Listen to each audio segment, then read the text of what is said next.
Vitet kalonin njëri pas tjetrit. Sabriu ishte kthyer tashmë në një kundërshtar të regjimit. Damka e kulakut rëndonte në jetën e të gjithë familjes. Djali i tij, Xhaviti, ishte brumosur me këtë atmosferë dhe në kohën që shkon ushtar, kupton se e vetmja rrugë për të shpëtuar përndjekjes dhe shtypjes së regjimit ishte arratisja. Shkova që në repart punës në Durrës. Prej aty mandej në Tiranë me kazë me lopat, se ushtarë mi e thanë aty të rinë unë shmenja me hikë me një prej malëqijet. Morë me lejën si liridalje. Në liridalje po hypim makine për Shkodër.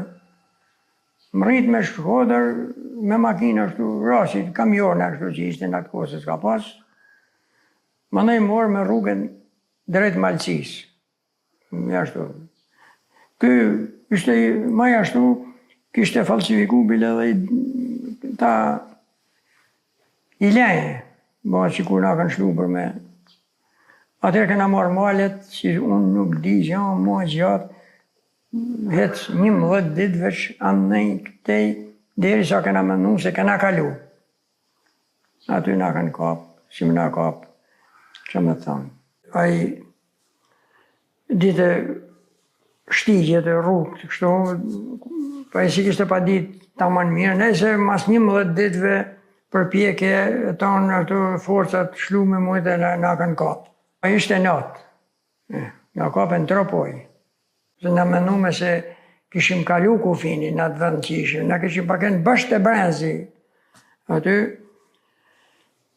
njerës pa eksperiencë të imën e 18 vjeqa sa ishim, na arrestuar atje në Ministrit Mendshme në Tiranë, se në Tiranë ishim ushtarëna, përnes jam në ta Biruca. 3 muaj e pakej na qitë në gjyq, prokurori na kërkoi nga 15 vjet të dyve. Kurse kryetari i gjykatës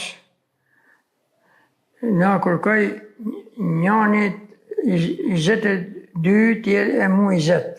Me i fjalë u ba me se ka luj kush, i kam dokumentu me ta ishi shef.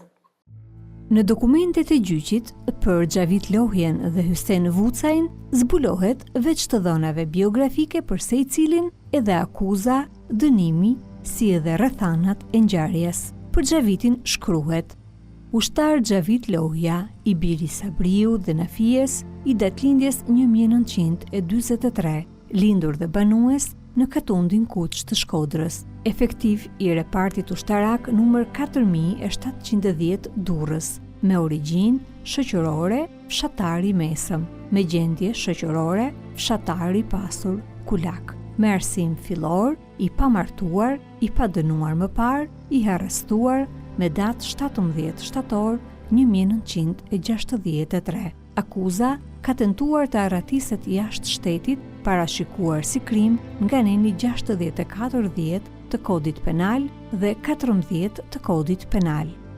Në këto dokumente zbulohet në detaje edhe gjithë dinamika e ngjarjes, që nga momenti i marrjes së vendimit për t'u arratisur dhe deri tek arrestimi i 2 të rinjve. Është vërtetuar se të gjykuarit ushtar Hysen Vucaj dhe ushtar Xhavit Lohja në marrëveshje me njëri tjetrin kanë tentuar të arratisen jashtë shtetit. Nga provat e shqyrtuara në gjyq ka dalë se mbasi 2 të përmendurit janë njohur me njëri tjetrin, gjatë takimeve kanë paraqitur të vështirë jetën në Shqipëri dhe kanë mburrur vendet kapitaliste. I gjykuari Hysen Vucaj, duke parë se edhe Xhavit Lohja kishte të njëjtat mendime, si dhe duke ditur se familja e tij ishte cilësuar kulak, i ka propozuar atij për t'u arratisur jashtë shtetit. Këtë propozim i gjykuari Xhavit Lohja e ka pranuar dhe për çështjen e arratisjes me të gjykuarin tjetër e ka biseduar për disa herë. Është vërtetuar se mbasi të 2 të gjykuarit kanë marrë vendimin për t'u arratisur, më datën 6 shtator 1963 janë larguar nga reparti dhe janë nisur në drejtim të fshatrave të Tropojës për të kaluar në Jugosllavi. Të gjykuarit, me qëllim që të mos diktoheshin gjatë udhëtimit, janë pajisur me flet leje, të cilat i kishin shtënë në dorë në mënyrë të kundraligjshme. Është vërtetuar se të dy të gjykuarit mbas 10 ditë udhëtimi kanë mbërritur në afërsi të vinjës së kufirit, por ndërsa Hysen Vucaj dhe Xhavit Lohja kalonin natën e 16 shtatorit në një pyll, janë kapur nga rojet e postës kufitare të Çeremit. Në këto rrethana, vepra e të gjykuarve jashtë vullnetit të tyre ka mbetur në tentativë. Të dy të gjykuarit kanë pranuar plotësisht fajësinë e tyre, veç sa sipër fajësia e të gjykuarve është vërtetuar me thënie të kufitarit Enver Sinani, i cili, së bashku edhe me kufitar të tjerë, kanë kapur Hysen Vucajn dhe Xhavit Lohjen. Dokumentet zbulojnë gjithashtu edhe masën e dënimit që u dha për dy të rinjt që kishin tentuar të arratisëshin. Gjykata ushtarake e Tiranës me vendim numër 156, datë 9 dhjetor 1963, në bazë të nenit 64-10, të nenit 14 dhe 28 të kodit penal, ka dënuar Hysen Vucajn me 22 vjet heqje lirie dhe Xhavit Lohjen me 20 vjet heqje lirie. Nga ajo ditë, dhjetori e 1963-shit, kur Xhaviti u dënua me 20 vjet burg, në familjen Lohja do të shtohej pesha e hakmarrjes së regjimit dhe ata do të mobilizoheshin familjarisht për të përballuar këtë dramë. Xhaviti ishte djali i tretë mes 4 djemve të Sabriut dhe ai e kujton me mirënjohje mbështetjen e vëllezërve të tij gjatë viteve të vështira të burgut. Këta ilaç keq me thonë drejtën, por shkathën kënë vllazit e mi, dy nuk jetojnë, njani është. Jam mbajt mirë në burg. Shumë bile më kanë mbajt, ata kanë sakrifiku shumë për mu. Më kanë ardhur, jam mbajt mirë, e jam ushqy mirë, që mas me pas nima aty ishte, që me thonë, ma gjallë kazanit. Pas dënimit me 20 vjet burg, Xhaviti kujton se rrugëtimi i kampeve burgje do të vijonte në disa stacione, nga Tirana në Laç, nga Laçi në Fushkruj, nga Fushkruja në Elbasan e mandej në Spaç.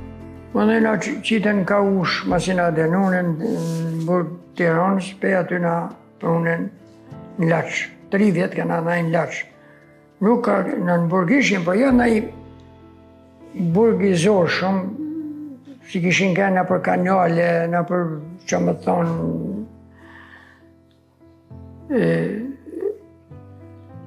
atëherë, u maraj fabrika Laçit, këna po atu i vrade, me këpa hikon e kështu edhe në Laç.